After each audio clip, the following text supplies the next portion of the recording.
मित्रांनो, तुमची BSc agree complete झाल्यानंतर BSc ॲग्री नंतर जे गव्हर्नमेंट आहे किंवा ज्या सेमी गव्हर्नमेंट इन्स्टिट्यूट आहे त्यांच्यामध्ये हाय पेड सॅलरी जॉब कोणते आहेत ते आपण बघणार आहोत. जशा जे सेमी गव्हर्नमेंट इन्स्टिट्यूशन आहे, इफ्को आहेत, क्रुप्को आहेत, कॉटन कॉर्पोरेशनसारख्या आहे, नॅशनल स्टील कॉर्पोरेशनसारख्या इन्स्टिट्यूट आहे किंवा बँकिंगसारख्या इन्स्टिट्यूट आहे. याच्यामध्ये तुम्हाला खूप चांगले जॉब ह्या कोर्स कंप्लीट केल्यानंतर तुम्हाला पुढे मिळू शकतात. तर आपण त्यामध्ये पहिला जॉब बघणार आहोत. Name of agriculture field officer. बँकेमध्ये ॲग्रिकल्चर फील्ड ऑफिसरची व्हॅकन्सी दरवर्षी निघत असते. ज्या पण पब्लिक सेक्टर बँक आहे, बँक ऑफ महाराष्ट्र असेल, सेंट्रल बँक असेल, इंडियन बँक असेल, बँक ऑफ इंडिया असेल, अशा ज्या पब्लिक सेक्टर बँक आहे त्यांच्यामध्ये ही व्हॅकन्सी निघत असते. याच्यामध्ये ॲग्रिकल्चर फायनान्स ऑफिसर म्हणून तुमची निवड होते. खूप प्रेस्टिजियस जॉब आहे. तर याची एलिजिबिलिटी क्रायटेरिया आहे. पहिलं एज लिमिट आहे. एज लिमिट कमीत कमी 30, जास्तीत जास्त 30 आणि कमीत कमी 20 वर्ष याच्यासाठी एज लिमिट आहे. आणि तुम्ही SCमध्ये असाल किंवा STमध्ये असाल तर तुम्हाला 5 वर्षाचं रिलॅक्सेशन आहे आणि OBCमध्ये असाल तर तुम्हाला 3 वर्षाचं रिलॅक्सेशन आहे. आता पुढचं आहे एज्युकेशनल क्वालिफिकेशन.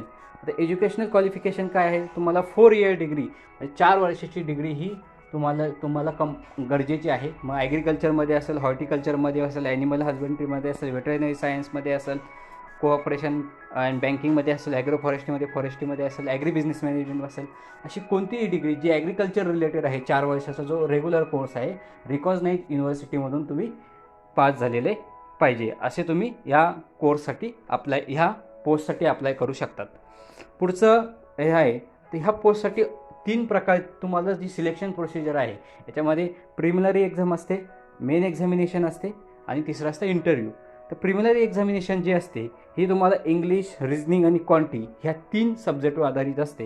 याच्यामध्ये तुम्हाला 125 मार्क असतात.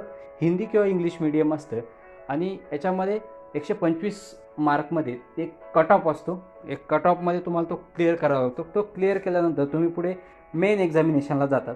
मेन एक्झामिनेशनला गेल्यानंतर तुम्हाला तिथे 60 मार्काची एक्झाम असते. 60 क्वेश्चन असतात 60 मार्कासाठी, हिंदी किंवा इंग्लिशमध्ये, आणि 45 मिनिटाचा वेळ असतो. हे तुमचं प्रोफेशनल नॉलेज म्हणजे जे पण तुम्ही ॲग्रिकल्चरमध्ये जे नॉलेज आहे त्याच्यावर आधारित ही काय असते, ही क्वेश्चन पेपर असतो. मग ही एक्झाम इथे पण एक कट ऑफ लागतो. हा कट ऑफ क्लिअर केल्यानंतर तुम्हाला पुढे इंटरव्ह्यूसाठी बोलवलं जातं. इंटरव्ह्यूसाठी बोलवल्यानंतर इथे बघा कट ऑफ मेन एक्झामिनेशनचा कट ऑफ क्लिअर केल्यानंतर तुम्हाला इंटरव्ह्यूसाठी कॉल येतो. तो shortlisted the online examination will be subsequently called for interview. म्हणजे जे ऑनलाईन एक्झामिनेशनमध्ये पास झालेले आहेत अशा मुलांना इंटरव्ह्यूसाठी कॉल येतो आणि त्यानंतर तुमचं इंटरव्ह्यू झाल्यानंतर मेन्स आणि इंटरव्ह्यू असं दोन्ही मिळून तुमचा कट ऑफ लागतो. असा फायनल कट ऑफ लागतो आणि पुढे तुमचं सिलेक्शन होतं. त्याची स्पेस स्केल काय आहे? ही जवळपास 3,700 ते 42,020 रुपये याची स्पेस स्केल आहे. म्हणजे ॲप्रॉक्सिमेटली तुम्हाला इन हँड सॅलरी ही 35,000 ते 40,000 याच्या दरम्यान तुमच्या हातात इन हँड सॅलरी याच्यामध्ये मिळत असते. खूप चांगला जॉब आहे. पुढचा जॉब आहे इफ्कोमध्ये. आता इफ्को जी आहे, तुम्हाला इफ्को कंपनी माहीत आहे, खताची company, Indian Farmer Fertiliser Cooperative Limited, ही गव्हर्नमेंटच्या अंडरखाली काम करते. ही सेमी गव्हर्नमेंट कंपनी आहे. हिच्यामध्ये जी पोस्ट निघते ही दरवर्षी निघते किंवा 2-3 वर्षातून एकदा ह्या पोस्ट निघत असतात. ही जी पोस्ट आहे ही आहे ॲग्रिकल्चर ग्रॅज्युएट ट्रेनी. ही जी पोस्ट आहे ॲग्रिकल्चर ग्रॅज्युएट ट्रेनी ही खास जे फ्रेशर विद्यार्थी आहे अशा विद्यार्थ्यांसाठी ही पोस्ट आहे. तर candidate should be possess 4 year BSc agriculture full time degree याच्यासाठी गरजेचे आहे.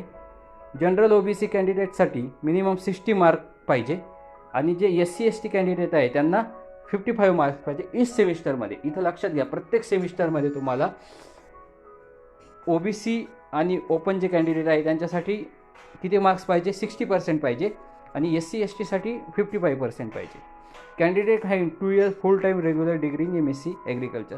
जे MSc ॲग्रिकल्चर आहे ते सुद्धा याच्यासाठी अप्लाय करू शकतात. The above qualification should be from UGC recognise university. हे जी क्वालिफिकेशन आहे ज्या युनिव्हर्सिटी आहे ह्या UGCच्या अंडर, रिकॉग्नाइज युनिव्हर्सिटीच्या अंडर तुमचं ग्रॅज्युएशन झालेलं पाहिजे. आता अप्पर एज लिमिटने 30 इयर्स दिलेलं आहे आणि SC STसाठी 5 वर्ष आणि OBC कॅटेगरीसाठी 3 वर्ष इथं एज रिलॅक्सेशन आहे. त्याच्यानंतर याच्यामध्ये ट्रेनिंग पिरियड जो असतो, जे सिलेक्टेड कॅन्डिडेट आहे त्यांना 1 वर्षाचा ट्रेनिंग पिरियड असतो. 1 वर्षाच्या ट्रेनिंग पिरियडमध्ये त्यांना जवळपास 33,000 पर मंथ कॉम्पेन्सेशन दिलं जातं, ज्याला आपण स्टायपेंड म्हणतो. आणि एकदा 1 वर्ष त्याचा ट्रेनिंग पूर्ण झाल्यानंतर त्याला बेसिक सॅलरी ही 37,000 पर मंथ दिली जाते. आणि पुढे त्याचा जो पे स्केल आहे तो 37,000 ते 70,000च्या दरम्यान अदर बेनिफिट झाले, अदर अलाउन्सेस झाले धरून याच्यामध्ये त्याचा अलाउन्स आहे. खूप चांगला जॉब आहे. जे फ्रेशर्स विद्यार्थी आहे, नुकतीच त्यांनी डिग्री झालेली आहे, अशा विद्यार्थीसाठी खूप चांगला जॉब आहे.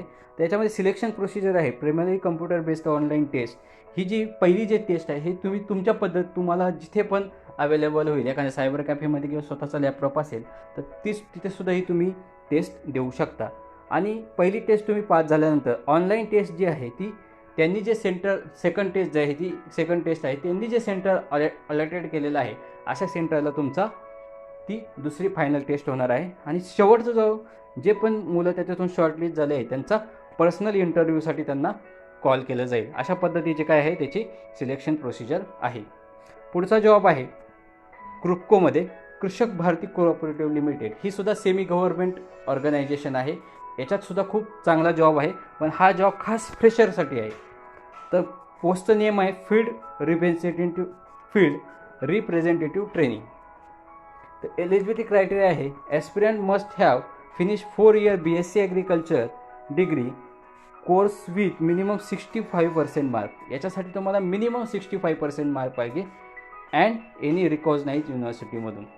तर याच्यामध्ये एज लिमिट बघा 23 वर्ष आहे. म्हणजे जे नुकतेच फ्रेशर्स विद्यार्थी आहे, नुकताच त्यांनी डिग्री झाली आहे, त्यांच्यासाठी खूप चांगली अपॉर्च्युनिटी आहे की ज्यांनी नुकतंच पासआउट झाले आहे अशा विद्यार्थ्यांसाठी ही चांगली अपॉर्च्युनिटी आहे. पे स्केल आहे याच्यामध्ये 34,000 ते 76,000. आणि मोड ऑफ सिलेक्शन आहे, एक रिटर्न टेस्ट होणार आणि ऑनलाईन इंटरव्ह्यू होणार. ही जी एक्झाम आहे ही जे फ्रेशर विद्यार्थी आहे त्यांच्यासाठी खूप आहे. जे नुकताच डिग्री त्यांनी पासआउट केली अशा विद्यार्थ्यांसाठी ट्रेनिंग खूप चांगली सॅलरी आहे, 34,000 ते 76,000च्या दरम्यान आहे. आणि शिवाय सेमी गव्हर्नमेंट कंपनी आहे. ऑल ओव्हर इंडिया तुमची इथे पोस्टिंग होऊ शकते, परंतु चांगली सॅलरी असल्यामुळे तुम्हाला इथे तुम्ही ही पोस्ट कधी पण जॉईन करू शकता. परंतु फक्त एवढी ऑनलाईन एक्झाम तुम्ही जर पास झाली तर, आणि एज लिमिट याच्यामध्ये महत्त्वाचं आहे. पुढचं ते आहे कॉटन कॉर्पोरेशन ऑफ इंडिया. ही पण भारताची ऑर्गनायझेशन आहे, मुंबईला यांचं ऑफिस आहे. याच्यामध्ये सुद्धा पोस्ट असतात. याच्यामध्ये ज्युनियर कमर्शियल एक्झिक्युटिव्ह नावाची पोस्ट असते, ज्युनियर असिस्टंट असते आणि मॅनेजमेंट ट्रेनी असते. आता याच्यामध्ये सिनियर पण असतात आणि ज्युनियर अशा पोस्ट आहे. पण जे BSc ॲग्रिकल्चर आहेत त्यांच्यासाठी ही पोस्ट आहे. आता पोस्ट 1 आणि 2साठी काय क्वालिफिकेशन आहे, जी ज्युनियर कमर्शियल एक्झिक्युटिव्ह आहे, ज्युनियर असिस्टंट आहे, यांच्यासाठी BSc agriculture from recognise university with aggregate of 50% and 45%. 50% हे ओपन OBCसाठी आणि 45% हे SC STसाठी आहे. आणि जी नंबर 3ची पोस्ट आहे मॅनेजमेंट ट्रेनिंग, याच्यामध्ये MBA in agri business or agri related MBA, म्हणजे ह्याच्यामध्ये ॲग्री बिझनेस मॅनेजमेंट ज्यांचं झालं आहे MBA त्यांच्यासाठी ही पोस्ट आहे. पुढचं आहे त्याच्यासाठी एज लिमिट जे बघा, minimum upper age limit 30 years आहे. आणि एज रिलॅक्सेशन इथं सुद्धा SC OBCसाठी 5 वर्ष आहे आणि OBCसाठी 3 वर्ष आहे. आता याच्यामध्ये पे स्केल जे आहे मॅनेजमेंट ट्रेनिंगसाठी पे स्केल आहे जवळपास 30,000 ते 1,20,000च्या दरम्यान आहे. कमर्शियल एक्झिक्युटिव्हसाठी 22,000 ते 90,000च्या दरम्यान आहे. आणि असिस्टंट जनरल आहे त्यांच्यासाठी ही 22,000 ते 90,000च्या दरम्यान आहे. ह्या सुद्धा पोस्ट खूप छान आहेत. याच्यामध्ये कमर्शियल एक्झिक्युटिव्हपासून तुम्ही पुढे सिनियर लेवलला जाऊ शकतात. याचा जो प्रोबेशन पिरियड आहे हा selected candidate will be on a probation period 12 months, म्हणजे 1 वर्षाचा प्रोबेशन पिरियड आहे. आणि याच्यामध्ये मोड ऑफ सिलेक्शन हे फक्त रिटर्न एक्झाम होणार आहे तुमची, किंवा एक ऑनलाईन टेस्ट तुमची होईल, याच्यातूनच तुमचं सिलेक्शन होणार आहे. पुढचं आहे नॅशनल सीड कॉर्पोरेशन. ही सुद्धा a government of India undertaking Miniratna company आहे. याच्यामध्ये सुद्धा पोस्ट आहेत. याच्यामध्ये सुद्धा खूप चांगल्या पोस्ट आहेत. त्याच्यामध्ये पहिले ट्रेनी ॲग्रिकल्चर, त्याच्यानंतर trainee marketing, trainee agri store आणि ट्रेनी परचेस, अशा 4 पोस्ट आहेत.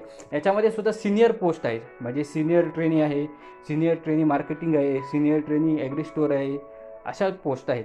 त्याच्यामध्ये जर क्वालिफिकेशन तुम्ही जर बघितलं BSc agri with 60% mark from recognise university, तर याच्यामध्ये MS ऑफिसचं नॉलेज तुम्हाला गरजेचं आहे.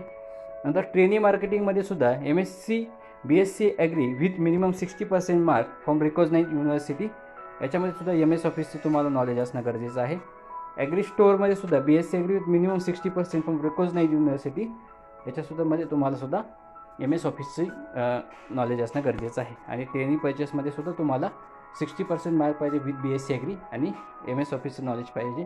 आता सिनियर ट्रेनी ज्या याच्यामध्ये पोस्ट आहे त्याच्यामध्ये तुम्हाला MSc ॲग्री गरजेचं आहे.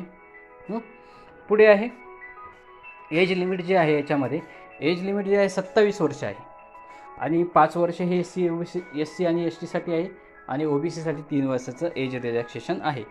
पे स्केल जो आहे ड्युरिंग द ट्रेडिंग पिरियड, याच्यामध्ये 20,179 रुपये तुम्हाला पे स्केल मिळतं आणि आफ्टर ट्रेनिंग तुम्हाला 17,000 ते 60,000च्या दरम्यान पेमेंट तुम्हाला इथे मिळतं. आता याच्यामध्ये तुम्हाला रिटर्न एक्झामिनेशन आहे आणि स्टेज 2 जे आहे, रिटर्न एक्झामिनेशन झाल्यानंतर स्टेज 2मध्ये तुमचं त्या मेरिटवर तुमचं सिलेक्शन होणार, जे तुम्ही टेस्ट दिलेले आहे, आणि किंवा तुमची एक स्किल टेस्टसुद्धा याच्यामध्ये होऊ शकते. मित्रांनो, हा व्हिडिओ आपल्याला आवडला असेल तर आपल्या चॅनलला सबस्क्राईब करा आणि बेल आयकॉनला क्लिक करा, जेणेकरून इथून पुढचे सर्व व्हिडिओ आपल्याला मिळतील.